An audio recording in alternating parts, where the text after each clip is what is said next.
Hello friends, welcome to engineering tutorial. So we'll continue our discussion related to material science and engineering. So far we have discussed the stress strain behavior of materials. In the first video we discussed the stress strain curve for metallic materials. Then we discussed the ductility, brittle and malleability properties of materials depending upon their stress strain curves. In this video, we are going to discuss another important concept which is related to the elastic and plastic nature of materials, which is called as elastomers, which is a special category of materials which have abnormally high elastic properties. As you can guess from the name, elastomers. They have abnormally high or good elastic properties. Now we know basically materials, they have elastic and plastic behavior. Okay, so elastic property is that in which a body under the application of an externally applied force, when it is deformed or stretched or whatever change in shape and size has happened, it returns back to its original shape and size once the force is removed. So it is temporary. The deformation is temporary, whereas plastic, okay, this is elastic, returning back to the original shape and size. Whereas plastic behavior is when the change in shape and size brought about by the externally applied force, it is permanent. Whether it is change in length, breadth, height, volume, bending angle, whatever it is permanent. It cannot return back to its original shape and size. Now, again, the stress-strain relationship associated with elastic and plastic behavior, it can be studied with different ways, and mostly it is governed by Hooke's law for the proportionality limit, which is the elastic limit, where stress is directly proportional to strain within the elastic limit, whether it is volumetric stress, tensile stress, compressional stress, or shear or shear stress. Now that gives us different modulus of elasticity values, and also we have discussed the stress strain behavior for materials which extend well beyond the elastic limit. But what if there are a special category of materials, as you can see in this stress strain curve for a normal metallic material? This is the point of elastic region, okay, this region. Let me highlight it here. Yes, okay. This region, this is the region of elastic behavior from O to B. From O to B, this is the elastic region, the elastic behavior region, the elastic zone you can call it. Beyond B, this is the plastic region. From B to E, this is the plastic zone, plastic behavior region.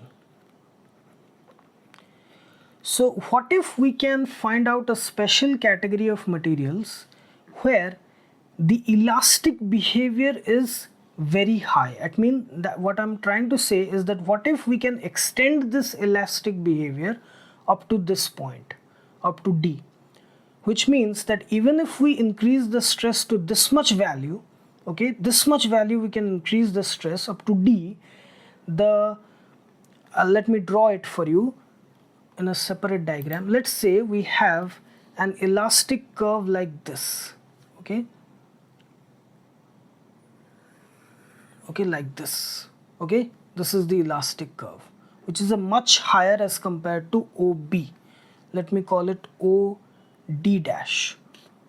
OD dash. This is just imaginary for just to make you understand what I'm trying to say. So here the elastic portion is from O to B for normal materials. But what if we can extend this elastic region? So such special category of materials, they are called as elastomers. So what are elastomers?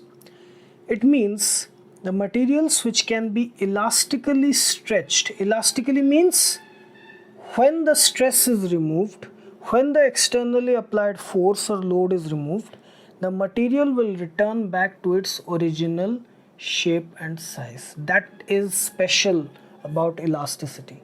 The deformation is not permanent. There is no permanent change in shape and size or structure. It will return back to its original shape and size. So what if the materials can be elastically stretched to large values of strain, large change in dimensions, whether it is length, breadth, height, bending angle, volumetric, whatever it is. So such special category of materials which can be elastically stretched to large values of strain, they are called as elastomers. Example of such materials, one common example is rubber. It can be stretched to several times its original length, but still it comes back to its original shape and size when the applied force is removed. There is no well-defined plastic region for rubber, and only when we apply abnormally high stress to it, it snaps beyond a certain point. It breaks beyond a certain point. Its Young's modulus is very small. So that is the special property of elastomers. Okay, so the elastic region, as I said, the elastic region in such elastomeric materials, they are very high, and it's very surprising and interesting that the material, they do not obey Hooke's law. Okay, there is no constant of proportionality. That is, stress is not well defined. The strain is not dependent upon stress, and it does not change by fixed amounts as is done by Hooke's law behaving materials. Okay, so with the application of force, they can stretch to abnormally high levels and then return back to their original shape and size. Again, when the stress is applied, higher the stress, higher the extension, they extend to abnormally high levels, then return back to their initial shape and size. Okay, they return back. Now, some special properties of elastomers is that they are both, they have a special property which is called as viscoelasticity. Okay, that is, they exhibit both viscosity and elasticity.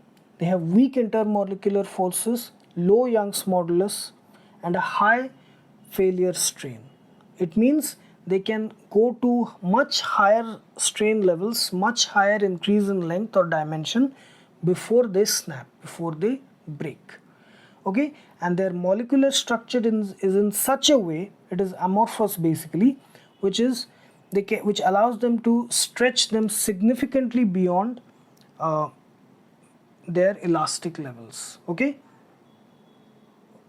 basically they have no well-defined elastic levels because they don't obey Hooke's law in the conventional sense. Okay, but they still return back to their original shape when the stress is removed. Okay, they exhibit such kind of stress strain curve. Okay, the stress strain curve is like this. So as you can see, it does not exactly obey Hooke's law, but this whole region, let's say from O to this E, it is entirely elastic. It means at all of these points, if the stress is removed, the material will return back to its original shape and size, and this is the final breaking point, the fracture point, where it snaps.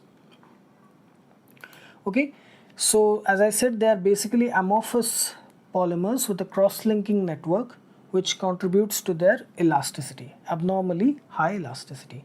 Now they can be either saturated or unsaturated form, where the saturated type elastomers, they have better stability against oxygen, heat and other environmental factors, wear and tear, whereas unsaturated types, they do not exhibit such properties, but they can be vulcanized with various agents such as sulfur and all that. And common examples of elastomers, they are natural rubber, polyurethane, silicone, neoprene and polybutadiene. Okay, And the key properties, as I said, they have viscoelastic properties, they are flexible, they have abnormally high elasticity, chemical resistance, and durability under a wide range of temperature and pressure.